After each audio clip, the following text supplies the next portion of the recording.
आम आदमी पार्टी ने वक्त वक्त पर देश को तोड़ने वाली पार्टी को डायरेक्ट और इनडायरेक्ट सपोर्ट किया है।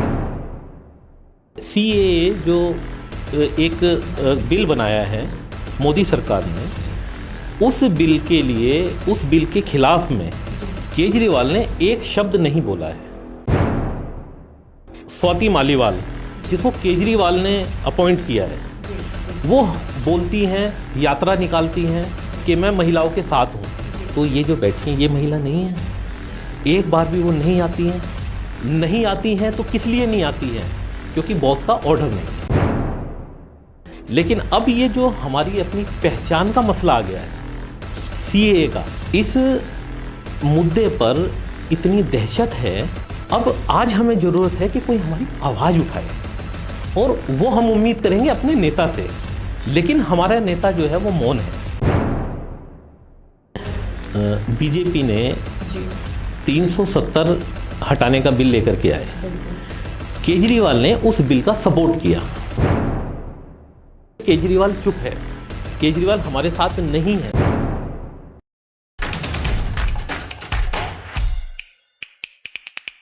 नमस्कार, आप सभी का स्वागत है आम आदमी की इस खास चर्चा में। और इस वक्त हमारे साथ मौजूद हैं जनाब जहरूद्दीन जी, जिनको किसी खास इंट्रोडक्शन की ज़रूरत नहीं है। ये आम आदमी पार्टी के वो सक्रिय नेता रहे हैं जिन्होंने उसके साथ उसको संगठित किया, उसके लिए डंडे खाए, सड़कों पर आंदोलन किए। पर आज ये आपके साथ नहीं है, आज ये कांग्रेस के साथ है। और इसकी क्या वजह है, जानते हैं जनाब जहरूद्दीन जी। देखिए, जब कोई भी आदमी किसी पॉलिटिकल पार्टी को पसंद करता है जी, तो उसके लिए उसका और उसके बच्चों का फ्यूचर होता है जी। उसकी बेसिक चीज़ें, ये सारी बातें। आज देश जिस हालत में है और देश के अंदर जो बातें चल रही हैं, उसमें मुझे नहीं लगा कि अरविंद केजरीवाल और आम आदमी पार्टी से मेरे परिवार को वो सारी चीज़ें मिलेंगी जो मिलनी चाहिए परिवार को। तो इसमें आप अपनी पूरी कम्युनिटी की बात कर रहे हैं कि आपका परिवार उनके साथ सुरक्षित नहीं है, ऐसा आपको लगा। जी। आपको ऐसा क्यों लगा? आखिर उन्होंने ऐसा क्या किया कि आपको लगा कि आप और आपका परिवार उनके साथ, उनकी पार्टी के साथ सुरक्षित नहीं है? देखिए, देश के अंदर दो तरह की राजनीति है। एक देश को बांटने वाली, एक देश को जोड़ने वाली। जी। आम आदमी पार्टी को सबने समझा कि ये देश को जोड़ने वाली पार्टी है, लेकिन आम आदमी पार्टी ने वक्त वक्त पर देश को तोड़ने वाली पार्टी को डायरेक्ट और इनडायरेक्ट सपोर्ट किया है। जहरूद्दीन जी, इस बात को मैं थोड़ा सा और ज़्यादा जानना चाहूँगी कि आपने कहा कि ये वो पार्टी है या ये उस पार्टी को सपोर्ट करती है जो देश को तोड़ने की बात करती है। तो आप थोड़ा सा खुल के बताएंगे कि आप क्या कहना चाहते हैं कि आखिर केजरीवाल और आप किसको सपोर्ट करती हैं? अभी मौजूदा इस दौर में पूरे देश के अंदर धरना प्रदर्शन चल रहा है। जी। हमारे घरों की औरतें जो आमतौर से घरों से नहीं निकलती हैं, वो पूरी रात, पूरे दिन रोड पर बैठी हैं। छोटे छोटे बच्चों को गोद में लेकर के बैठी हैं। किस लिए? कि सीएए जो एक बिल बनाया है मोदी सरकार ने, उस बिल के खिलाफ में केजरीवाल ने एक शब्द नहीं बोला है, कोई सपोर्ट नहीं किया है। यहाँ तक की बात है कि स्वाति मालीवाल, जिसको केजरीवाल ने अपॉइंट किया है, वो बोलती हैं, यात्रा निकालती हैं कि मैं महिलाओं के साथ हूँ। तो ये जो बैठी हैं, ये महिला नहीं है। एक बार भी वो नहीं आती हैं तो किस लिए नहीं आती हैं? क्योंकि बॉस का ऑर्डर नहीं है। तो आपको क्या मानसिकता लगती है इसके पीछे कि वो ऐसा क्यों कर रहे हैं? क्योंकि अक्सर जब भी चुनाव का वक्त आता है या जब उन्हें वोट्स चाहिए होते हैं, तो बेसिकली जो आप लोगों की कम्युनिटी है वहाँ पर वो जाते हैं। आप लोगों को कहा जाता है कि आपका विकास होगा। तो क्या लगा आपको कि उनकी ये बातें सिर्फ बातें हैं? क्योंकि आप पर्सनली उन्हें बहुत अच्छे से जानते हैं।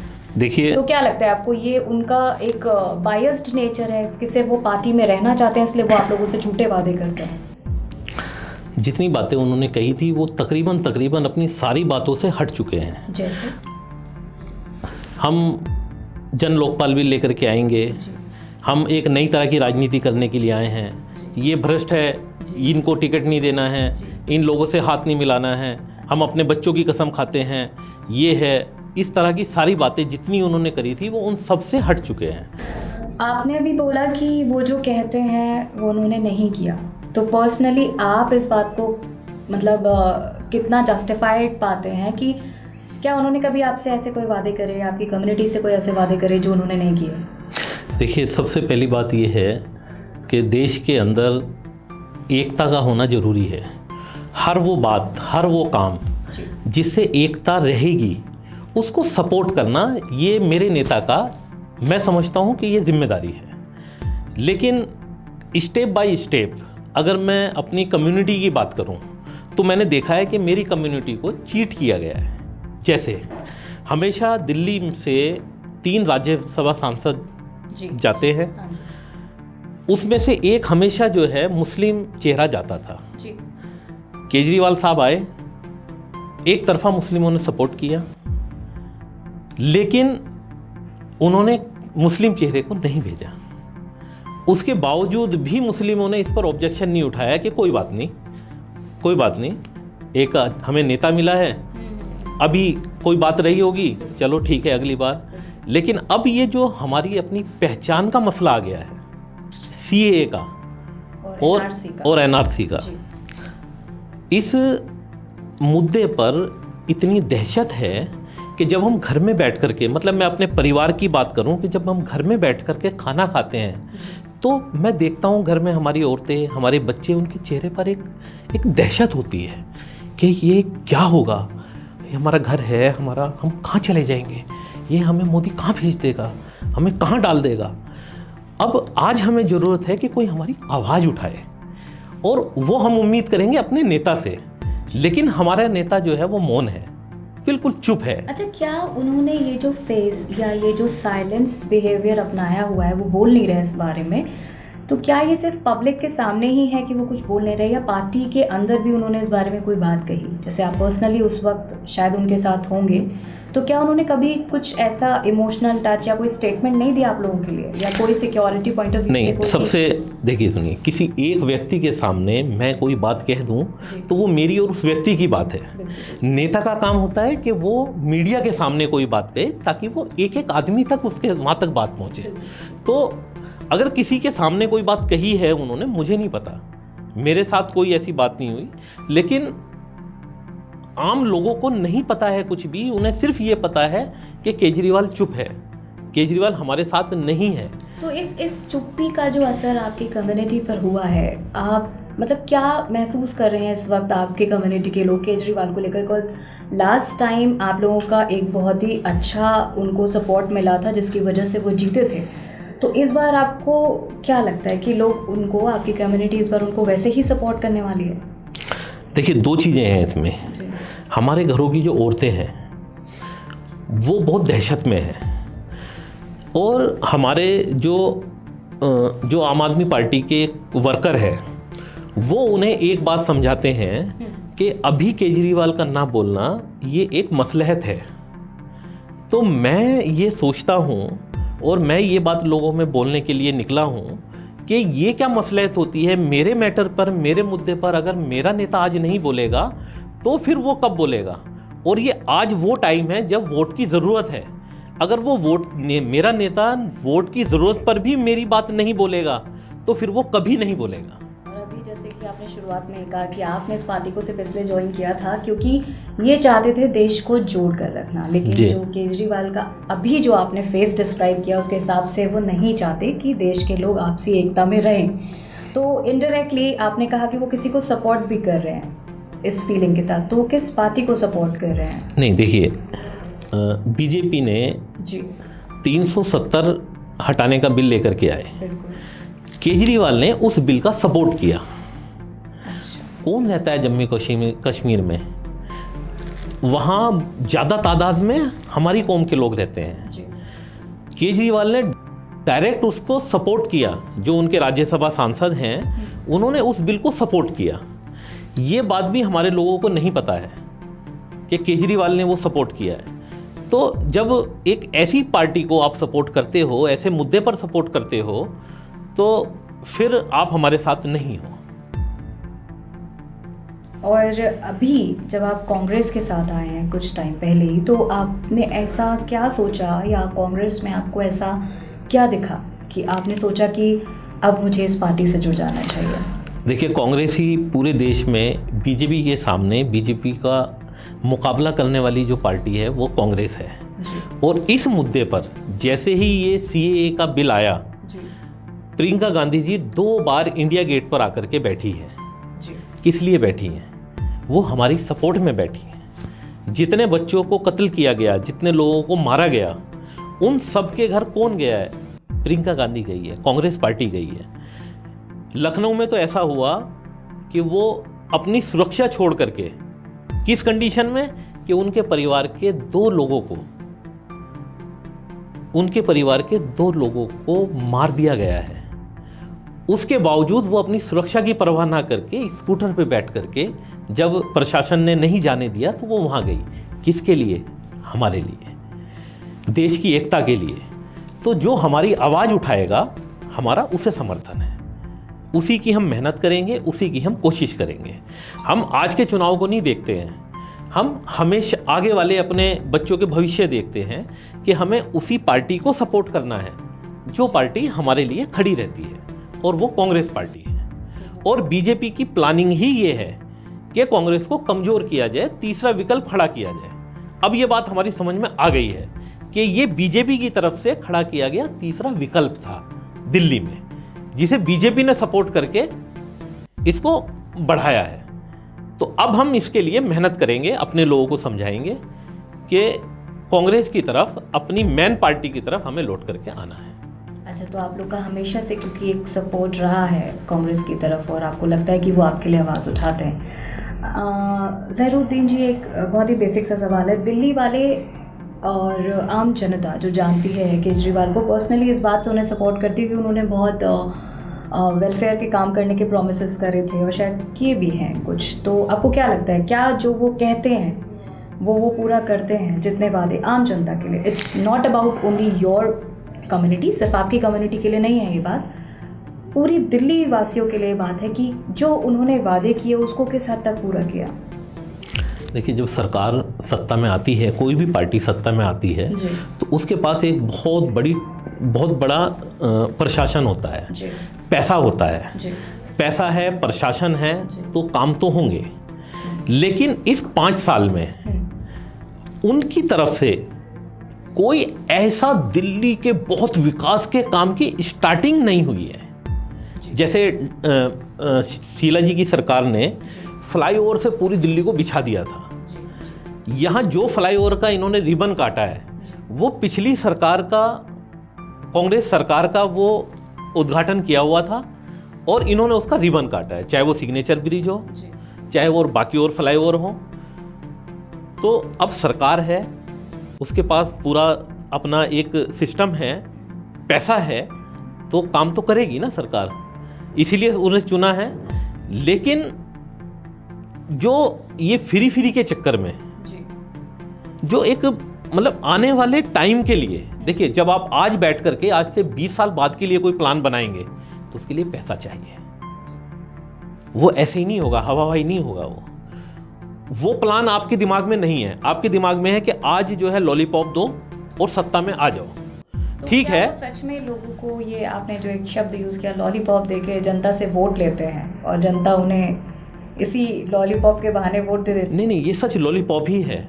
आज दिल्ली में, मेरी दिल्ली 20 साल बाद कहाँ होगी और उस टाइम के संसाधन मुझे क्या चाहिए, वो कोई प्लानिंग ही नहीं है। पार्टी के पास मतलब ऐसी कोई प्लानिंग ही नहीं है कि भविष्य में दिल्ली का रूप क्या होगा, ये सीएम ने सोचा ही नहीं। देखिए, उनके मन में क्या है मुझे नहीं पता, लेकिन अभी तक खुल करके हमारे सामने, जब आप लोगों के सामने कोई ऐसी बात नहीं आई है। एग्जैक्टली, आप लोग तो पार्टी के लोग थे, उनके खुद के लोग थे, आप लोग ही नहीं जानते तो फिर जनता क्या जानेगी। लेकिन जनता के सामने सवाल ये है कि अक्सर वो ये धोखा खाती है या वो सुनने में आ जाती है कि उनको बहुत सारी चीज़ें बताई कि आपको घर मैं आपको झुग्गी झोपड़ियाँ हटाई जाएंगी, घर दिए जाएंगे। पानी की अगर मैं बात करूं तो शायद साफ पानी पीने योग्य होता है, पर दिल्ली के पानी का क्या हाल है आप ये जानते हैं। केजरीवाल सरकार ने इन सब चीज़ों पे क्या कहा? मैं आपको 2 बातें बताऊंगा। अभी सिग्नेचर ब्रिज इन्होंने लोकसभा चुनाव से पहले अधूरे सिग्नेचर ब्रिज को चालू कर दिया, अभी पूरा तैयार नहीं हुआ। ठीक है, उससे राहत हुई लोगों को। लेकिन जब आप यहाँ पर एक सिग्नेचर ब्रिज को चालू कर रहे हैं जिससे 10 गुना ज़्यादा ट्रैफिक रोड पर आ जाएगा, तो आप देखिए ये सिग्नेचर ब्रिज कहाँ जा रहा है, आगे जाकर के रोड की कंडीशन क्या है। जब यहाँ से 50,000 गाड़ियाँ रोजाना निकलेंगी, 1 लाख गाड़ियाँ रोजाना निकलेंगी, तो आगे जाकर के क्या हाल होगा। वहाँ पर फ्लाईओवर की जरूरत है, हमने उसे बनाया। मैं आपको थोड़ा काटना चाहूँगी, क्या जनता को और बाकी जो अधिकारी हैं उन लोगों को पता है कि वो सिग्नेचर ब्रिज पूरी तरह तैयार नहीं है? नहीं, बिल्कुल तैयार नहीं है। वो तो खुद सीएम ने कहा है पूर्व के अभी हम इस और जानते हुए भी उन्होंने लोगों को परमिशन दे दी है उस पर से जाने की। उस अभी चलने के लिए वो रेडी है, लेकिन जो उसका पूरा जिस तरह से वो बनना है वो पूरा उस तरह से तैयार नहीं है। अभी उस पर काम चल रहा है, अभी थोड़े दिन के लिए काम रोका भी गया था। मैं ये कहना चाह रहा हूँ सिग्नेचर ब्रिज से लाखों गाड़ियाँ निकलनी हैं, जो दूसरे रास्ते से जाते थे वो भी अभी इस रास्ते पर आ गए हैं। तो जब इतने ज़्यादा यहाँ से गाड़ियाँ निकलेंगी तो आगे जो ये रोड जा रहा है वहाँ पर कई जगह फ्लाईओवर की ज़रूरत थी, कई जगह रोड को चौड़ा करने की ज़रूरत थी, कई जगह जो है फुट ओवर ब्रिज की ज़रूरत थी, उस पर कोई ध्यान नहीं है। तो आपकी बातों से मोटा मोटा मैं ये बात समझ सकती हूँ कि आपने कहीं हद तक बहुत सही कहा कि उनके पास प्लानिंग्स नहीं है। तो जिस सरकार के पास प्लानिंग ना हो तो वाकई में वो वादे तो झूठे ही करेगी। और लॉलीपॉप के नाम से मैं एक बात और कहूँगी कि मेरे जहन में अक्सर ये सवाल आता है कि दिल्ली के जब पॉल्यूशन की बात की जाती है और जब स्मॉग का टाइम जब बेसिकली आता है, वो दिवाली के बाद आता है, वो 1 महीने के लिए जो आप लोग ऑड इवन का काम करते हैं, आपको क्या वाकई लगता है कि दिल्ली में जो पॉल्यूशन है वो 1 महीने के ऑड इवन के रूल से ख़त्म हो जाएगा? क्या सरकार ने केजरीवाल की सरकार ने इस पर कोई अहम कदम उठाया? देखिए, पॉल्यूशन की हालत दिन ब दिन खराब होती जा रही है और दिल्ली देश का दिल है, दिल्ली देश की राजधानी है और दिल्ली जो धुएं से भर गई है, ये सही कहा आपने। और मतलब सांस लेना दूभर हो जाता है। तो सिर्फ और सिर्फ उनकी एक अपनी प्लानिंग है कि हमें कैसे सत्ता में आना है, सही काम करने हैं तो, गलत काम करने हैं तो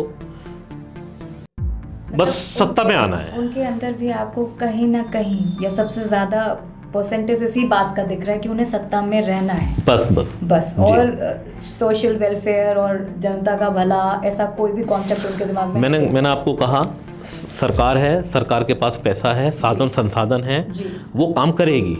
लेकिन दिल्ली 20 साल बाद की दिल्ली के लिए आज हमें क्या स्टार्टिंग करनी है, ऐसा कोई उनका प्लान नहीं है।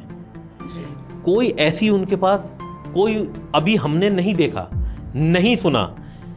शीला जी ने सारे फ्लाईओवर इतने सारे बनाए तो वो उस दिन के लिए नहीं बनाए थे, वो आज के लिए बनाए थे, आज से 5 साल बाद के लिए बनाए थे। बहुत इम्पोर्टेंट बात आपने इस वक्त ज़हीरुद्दीन जी की है, जो आज की जनता को, यूथ को, दिल्ली वालों को समझना चाहिए कि जिस गवर्नमेंट के पास फ्यूचर प्लानिंग्स नहीं हैं, मतलब वो सरकार सिर्फ चाहती है कि वो कैसे भी सत्ता में आ जाए, लेकिन उसके पास वो सांचा ही नहीं है, वो ढांचा ही नहीं है कि दिल्ली का विकास कैसे किया जाए। तो कहीं ना कहीं आपकी बातों से मुझे झूठे वादों की बदबू आ ही रही है।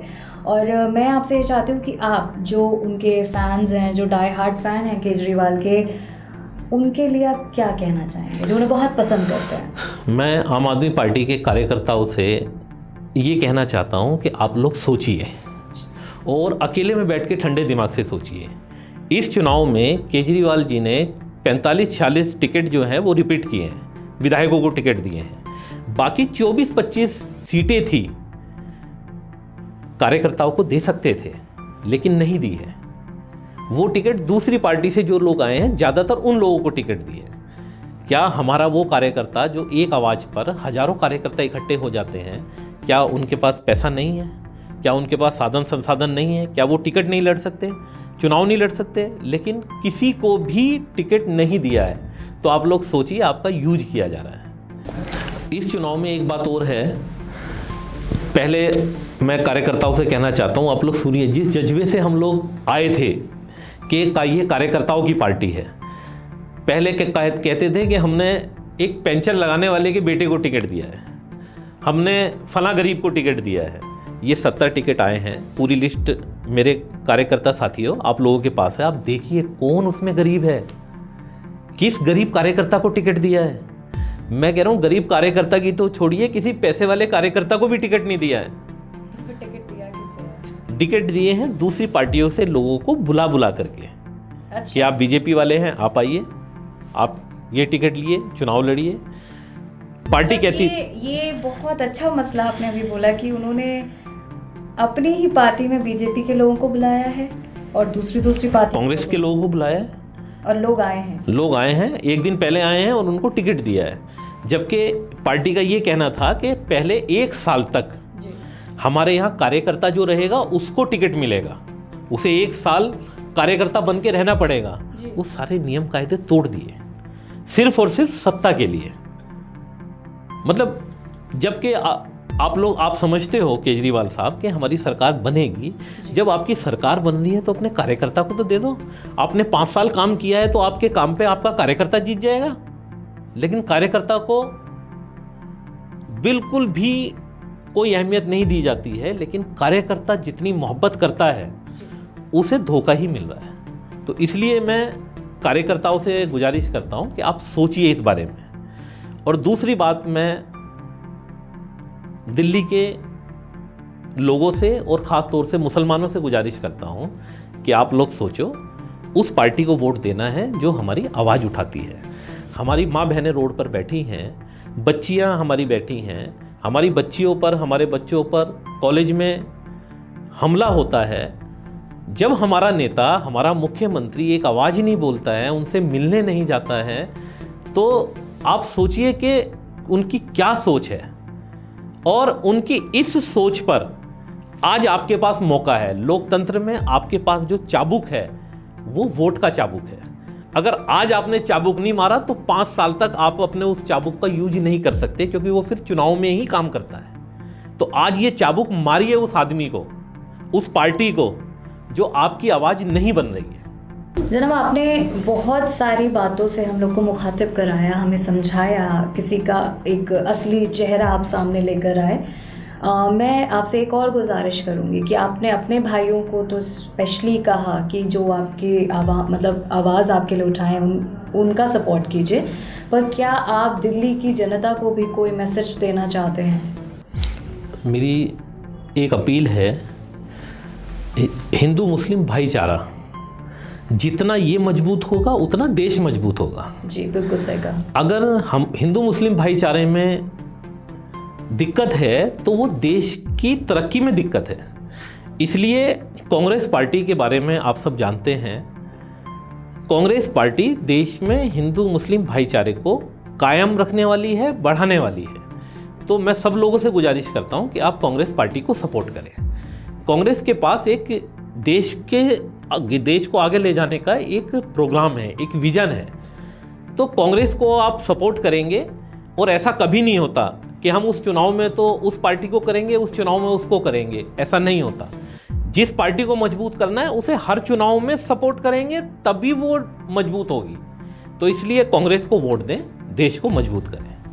चलिए, आपने अपने भाव तो प्रकट कर दिए, आपने लोगों से ये भी अपील कर दी कि वोट किसे देना चाहिए, पर मैं ये और जानना चाहूँगी कि आपको बेसिक डिफरेंसेस क्या लगते हैं? पिछले 5 साल पहले अगर हम जाएं तो केजरीवाल के अपीयरेंस में और उनकी बातों में और अब के जो इलेक्शंस हैं उसमें क्या क्या डिफरेंसेस आए हैं?